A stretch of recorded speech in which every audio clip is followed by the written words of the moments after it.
bad company, great details, mostly drum and bass producer, dubstep, bits of pop production, etc. This track's called Ultra Magnetic at the moment, and it's a track that I just started that I'm going to be probably writing and recording new vocals for soon, but at the moment it's really just like I'm at a stage of the track where I'm building the sort of backing track and also testing it out at the weekends, DJing, getting some idea of sonically how it's working out, and then once that's reached the point where it's working really well as a instrumental track, then I'll go on to the next stage, which will be recording vocals and trying to turn it into more of a piece of music. This track started off with a chord progression that weirdly enough I was in the studio with Adam F working on something and couldn't sleep properly, and had this riff going through my head, so I got up and was using Ableton on Adam's computer and wrote this chord progression, and then loaded it back up here a couple of weeks after and started trying to turn it into something. So I actually started off with this chord progression here, which was done using a saw wave on operator. So yeah, so I started off with this chord progression, which is just like a saw wave in oscillator. It's just one saw wave. There's this saw wave here, which I use because it's just got it's got lots of harmonics in it. It's a nice sound. And then this is the basic chord progression here, which is going through a filter, and the filter's on the group that this is assigned to, so you can see it kind of moving up here.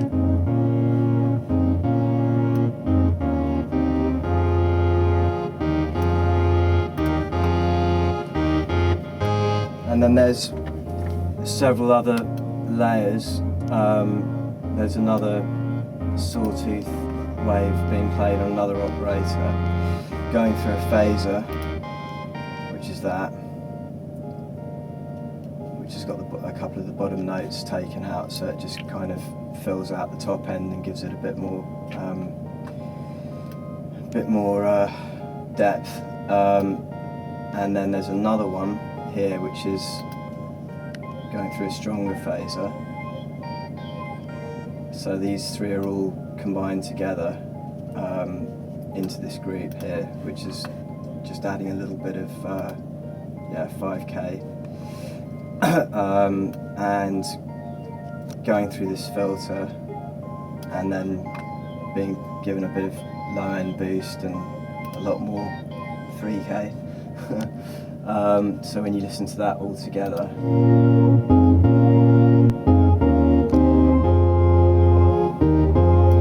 yeah, and then I added that's another part, but I added like a very short sustained short release square wave on another operator, which makes kind of like a beepy kind of sound. This sound here is made up of 4 layers.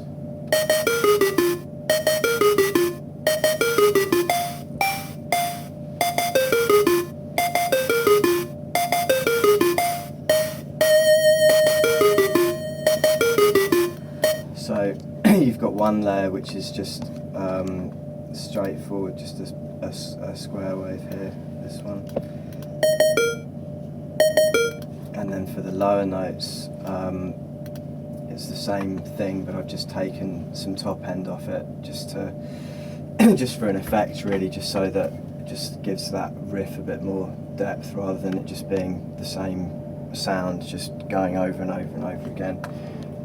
And then underneath those 2 layers that make up this riff together, like this.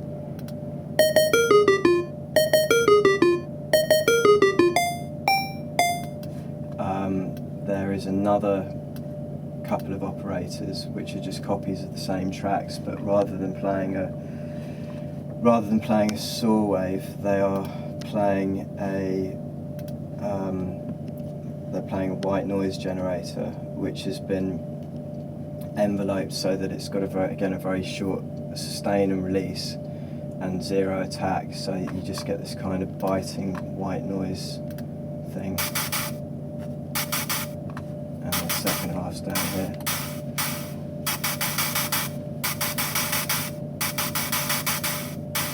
So when you put that together, you get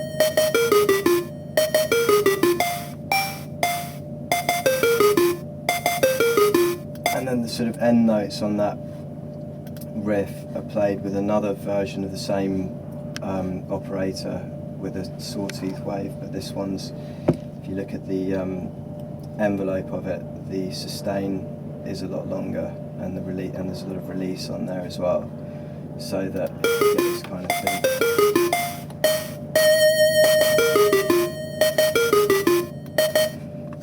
And then all of those are grouped together and are being EQ'd. They're having everything cut off below about 8k, a boost around, I think that's 5k, and another overall EQ, just adding more low end and top end. And then these are being side chained from, you can see here, the compression's being side chained from a kick drum which comes in later on just towards the build up here. So the audio sidechain input's being taken from this kick drum channel, and then it's telling this compressor to duck every time the kick drum hits, just to provide more room in the mix for the kick drum. Those individual layers are being routed to a delay, which is on a very short, it's a very short delay with low feedback that just gives it this kind of feeling of like depth and bigness, because if it was just flat it would just sound very flat in the mix, so it just kind of gives it a depth basically. If you listen to that on its own.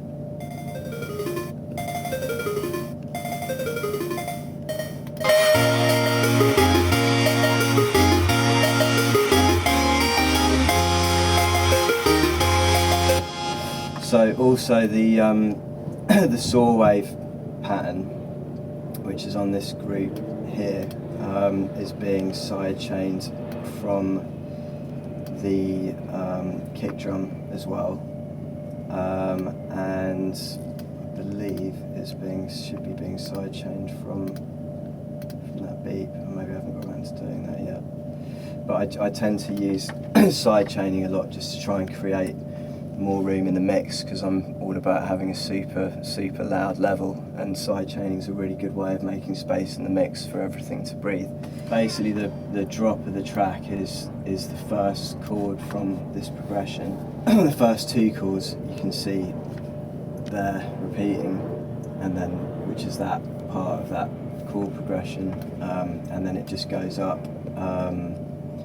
at the end to another part of the chord progression. In fact, I think it might even be a couple of new chords. But so this has all come from the sort of from the build-up part of the progression, and then also I think, if I remember what I did here, I think this is EQ'd slightly differently when it drops to fit better around the rest of the elements that come in. I think this, yeah. Oh, that's funny. It's supposed to be. What's supposed to be happening is that when the track drops, this extra EQ comes in and lifts up the bass end and the top end, so that it fills out the rest of the elements of the track during the drop when everything else kicks in. Another thing that sort of comes in here is a vocal, just from an a cappella at the moment. She's like, no, no, no, no, no.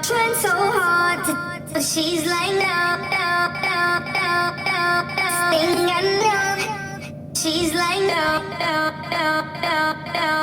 Trying so hard to, but she's like no. Sounds very clicky at the moment because I haven't actually gone in and sorted out all the fades and the levels and stuff, but it's just basically you've just got one vocal here that's going through a auto pan effect in Ableton that just basically moves the audio from the speakers, and you can set that to be in sync with the track, like to a different LFO speed. But I've just left it a bit loose, so it's just set to this rate here, slightly at 20%. This vocal has been pitched up using the complex time stretch algorithm in Ableton, which is really good for for like non-rhythmical stuff when you want to move it a long way away from the original pitch. Tends to kind of keep the qualities of the sound better than some of the other algorithms. So you can see that that's been transposed +5 semitones, and then this bit here is +3 semitones, and then here it goes, it's the same sample as there, but it's at 5. She's like no. So then towards the drop, that this takes over this little snippet, which is at +5 semitones.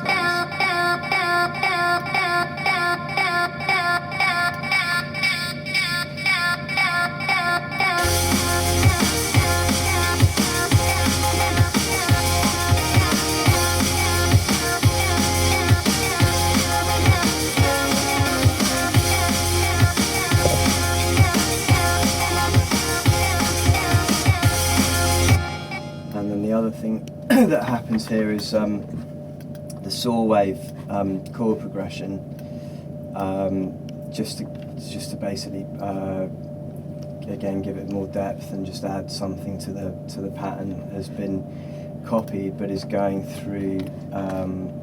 I've just basically copied the whole all those 3 layers of the saw wave, and they're going through a filter, an oscillator with a bit of resonance that's being modulated by this LFO here. So if you listen to that on its own, listen to this one. So then you've got these 3 layers together. So then when you add that into the rest of the progression, you get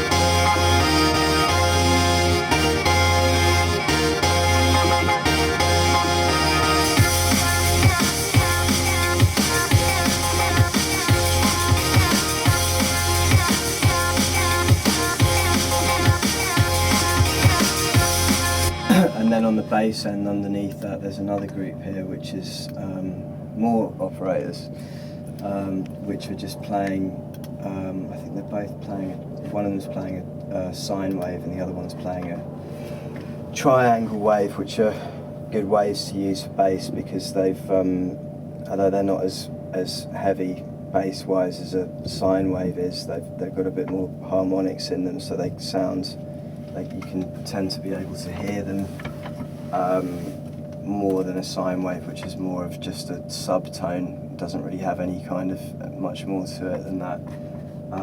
So I've got this triangle wave here.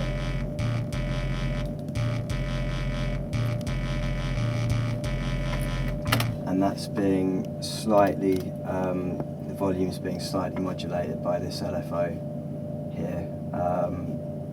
You can see it here, modulating the volume.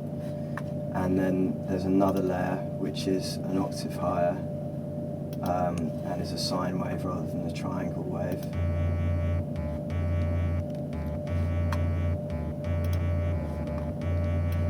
And they're both being beefed up a little bit here in the low end sidechained from the kick, and then they're also being sent to a return J, which is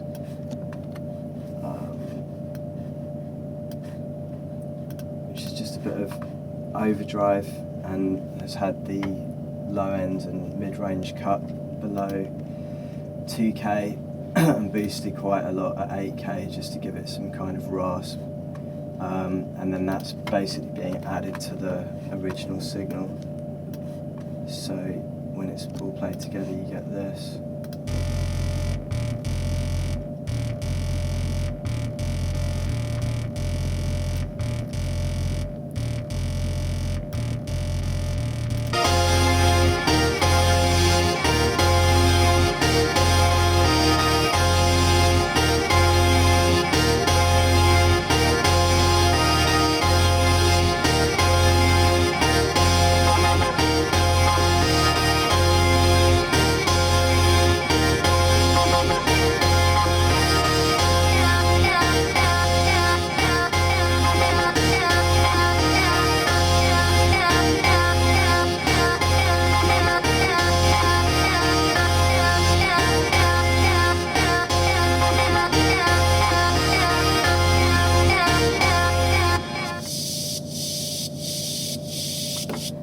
Like a white noise kind of sweep, which is just again another oscillator on, another operator triggering a white noise wave,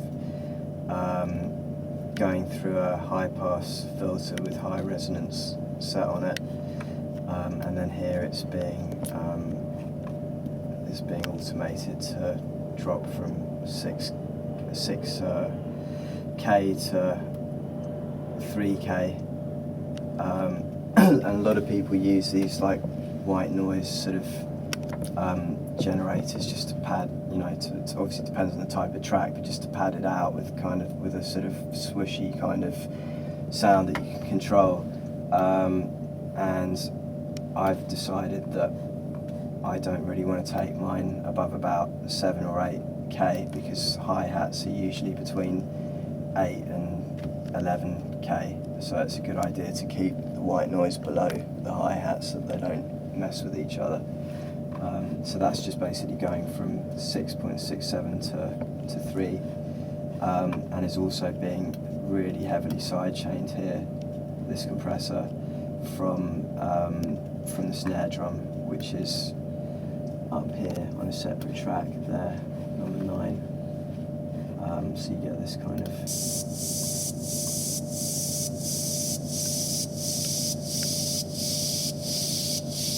also going through a little bit of reverb, I think, as well.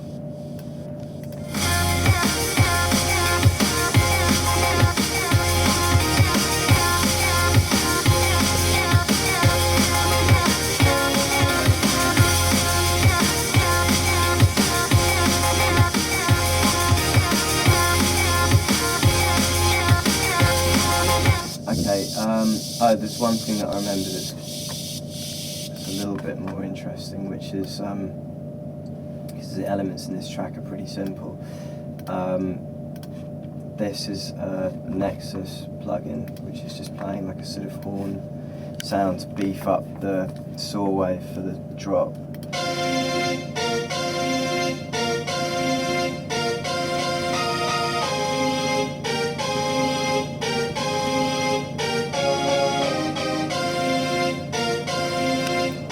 This is just a preset on Nexus called Analog Brass 3, but what's quite cool about that is that it's going through a plugin that I made, which is this plugin here called Noise Jet, which you're not going to be able to buy anywhere. Yeah, this is this plugin that I made in Max MSP, and what it does is it basically has a copy of the original audio that's very, very slightly behind the original, so there's a very, very tiny delay, and then delay changes in length to give it a kind of like phasey kind of sound that you can control through this window here where you can actually draw in movement over time. So if I play this, you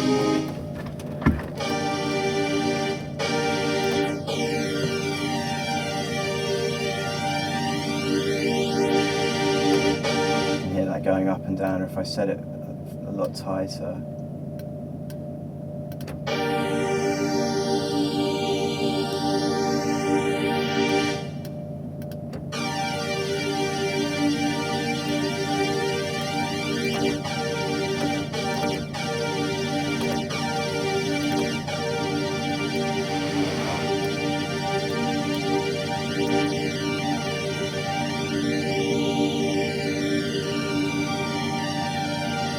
So on this plugin that I've made, you can either draw it in and tell it to do it over a certain amount of time, or you can use this knob to control the delay directly, which is what I've done here by automating it. And then if you look at the end of this pattern here, you'll see that delayed copy of it is being, the length of the delay is being increased to here and then drop back down again, so you get that kind of mad effects.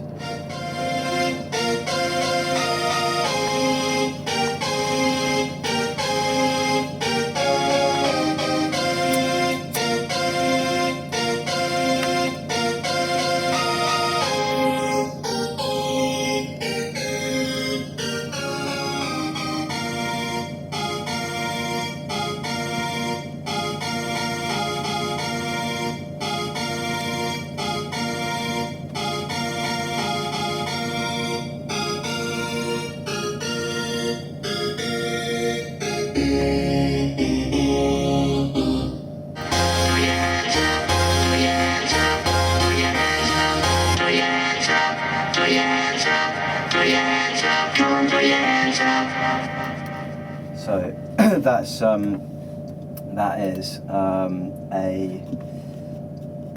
a sample of me singing, which I only ever do when I've got loads of plugins over the top, otherwise everybody would take the piss.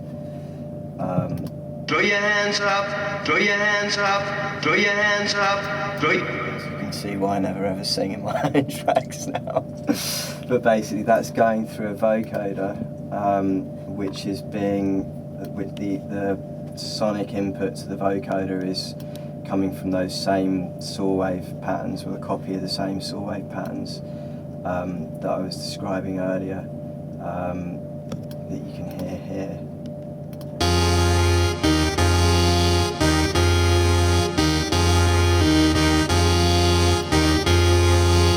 So the vocoder is then shaping that that sound to basically give you this. Throw your hands up, throw your hands up, throw your hands up, throw your hands up, throw your hands up, throw your hands up, throw your hands up, come on, throw your hands up, throw your hands up, throw your hands up. Which has also got a bit of delay and reverb on it, just to give it a bit of dimension, and is being boosted at 2.5, which is a very prominent, obviously like very prominent frequency for vocals. So and then that's going back into the group with the rest of the synths, so that when they're compressed together through this compressor, and when this vocoded sound goes into the overall mix bus and compresses in with it, you get this.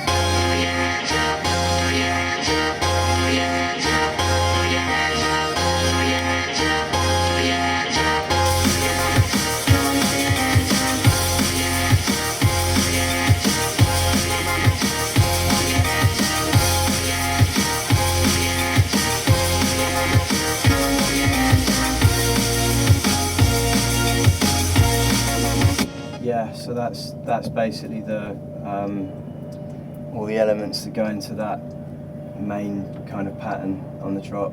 This is a really bland, boring, pitch modulated build-up noise. It's just basically because I've just kind of I've just started to make this track, so at the moment all the elements in it are fairly straightforward and simple, but it will get more interesting sounding when I start programming something specifically. But at the moment, it's just a saw wave in operator, which is being, I think it's this one, which is having the pitch of the saw wave modulated from this LFO. So if you listen to it on its own, you can hear it.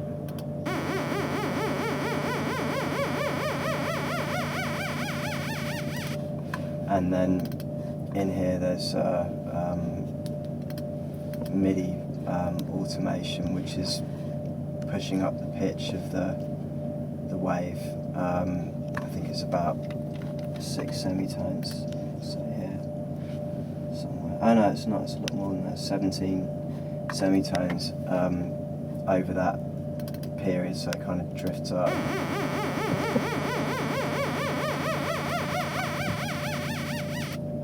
And that's also being high pass filtered as it goes up. You can see here through this filter on the CPU.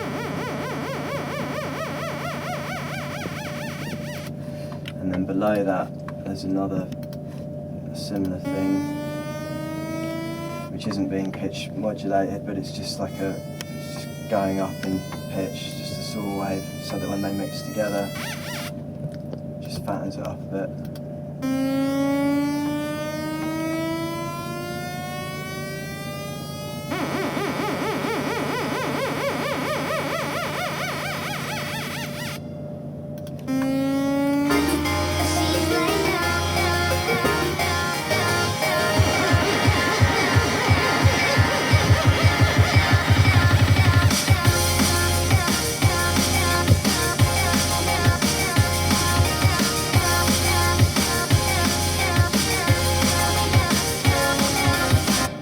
Like when I make kick drums and snare drums, I'll make them from lots of different kick and snare sounds and find like the best. I'll find like a sound that has like a good content in different frequency ranges. So I mean it depends on obviously the style of music that you're doing and stuff, but for a lot of drum and bass stuff, you kind of want the snare to be peaking around 200 hertz, and then to have like a fairly constant kind of like frequency drop off that's kind of similar to white noise, but the most important frequencies to boost are sort of around 10k, which is like for the top end kind of sparkle of the snare, 5k, between sort of 2 and 3.5k, and then again 1k as well. I mean, there's loads of different parts of the frequency range that are important for snares, and 800 hertz. But if we look at one of these just on its own, like in a spectrum analyzer.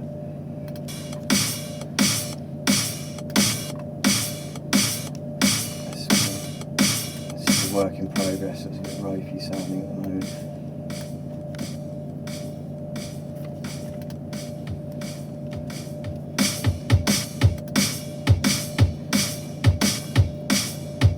You see there's a massive boost here. Just because the kind of tune this is, it's got a really heavy driving snare in it, and obviously I wouldn't do this for every type of break that I use, but for that style of snare, it's a big peak around 200 hertz. And then if you look at the rest of the frequency range, it's kind of fairly flat, and you've got a peak there at 1.5k, and then up here it's fairly thick and full. So normally what I would do, what I probably did do with the snare when I made it, is that this part of the range, 200 hertz, would have been from one snare that had a particularly nice tight sounding sort of 200 hertz frequency in it. And then I would have filtered it so that you're left with mostly just that part of the range, and then I would have found another snare that had a good like 800 hertz content and done the same thing, and then probably done the same for one here and probably one here for the top part, and then compressed it all together, and probably would have added like a transient to part of the snare. I'd probably have used transmod on like one or two of those bands within the snare just to give it some more attack, to help it cut through in the mix, and then those would have all been compressed together into this snare, which is now left, which actually this particular one's also got a hi-hat on top of it, which I just left because I think I made it for another tune and it just gave it a nice sound, so I left that in there. So you've got the main kick and snare pattern here.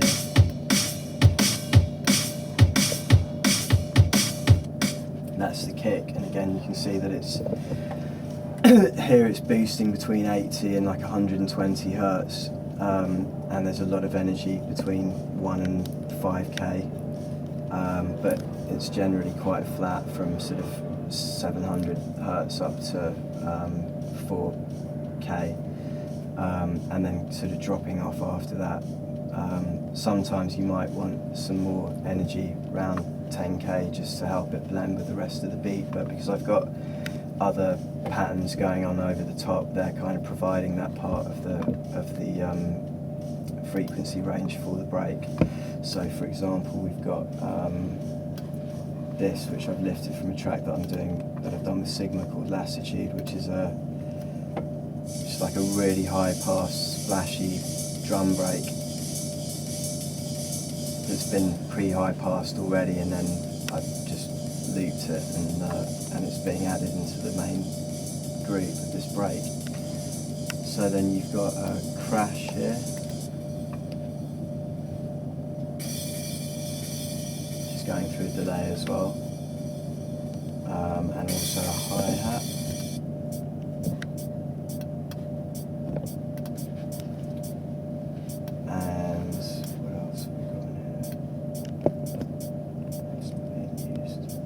So when you add that,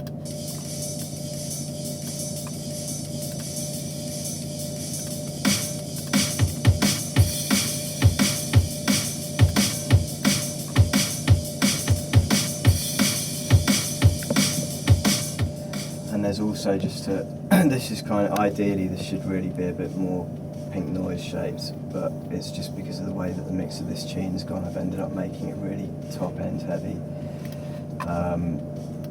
So there's also another kick drum, which is just the very mid-range, just to further boost the mid-range in the kick drum here, and a snare. And actually when I started this tune, it was using this break, but I've decided to keep just the mid-range between about 700 hertz and 2k or something, just to kind of add a little bit more mid-range to this break. So when you add it all together, you get this.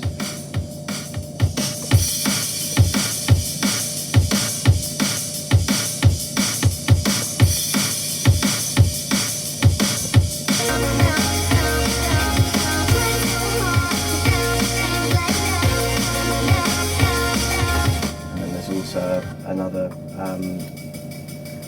ride here on this channel, which has been low pass filtered, and that's the break basically, those bits.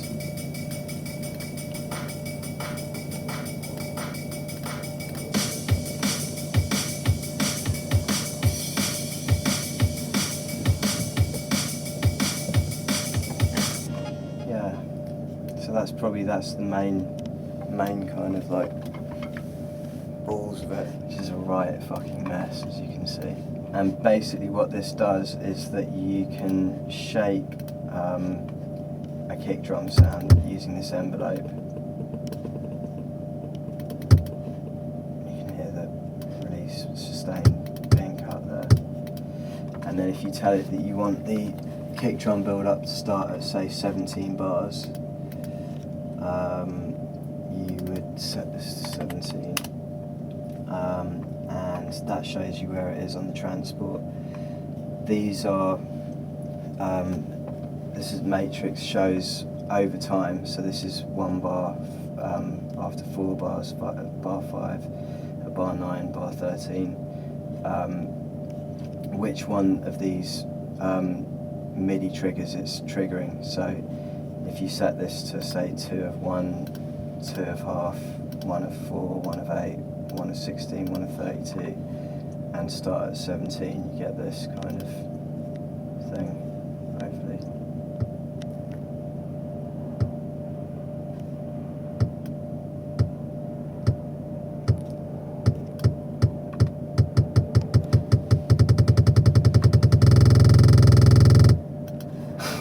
It's quite handy. And then you can draw the filter in, so you can, automate the filter over the course of that time here and the volume, so you can have it, for example, going the other way around like that.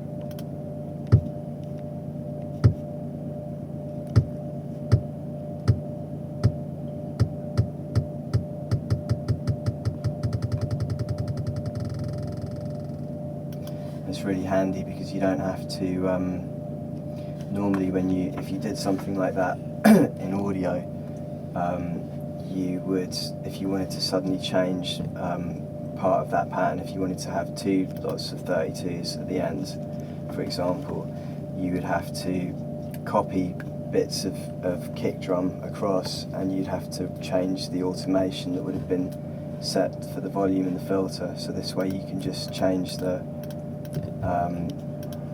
speed of the kick drum without having to go in and change the automation on the individual volume in the filter, which is quite useful. I'm DJ Fresh, thanks for joining me in the studio, Computer Music. You can check me out on Twitter, DJ Fresh DMB, or MySpace /Freshbag Company, or on breakbeatchaos.com. Safe.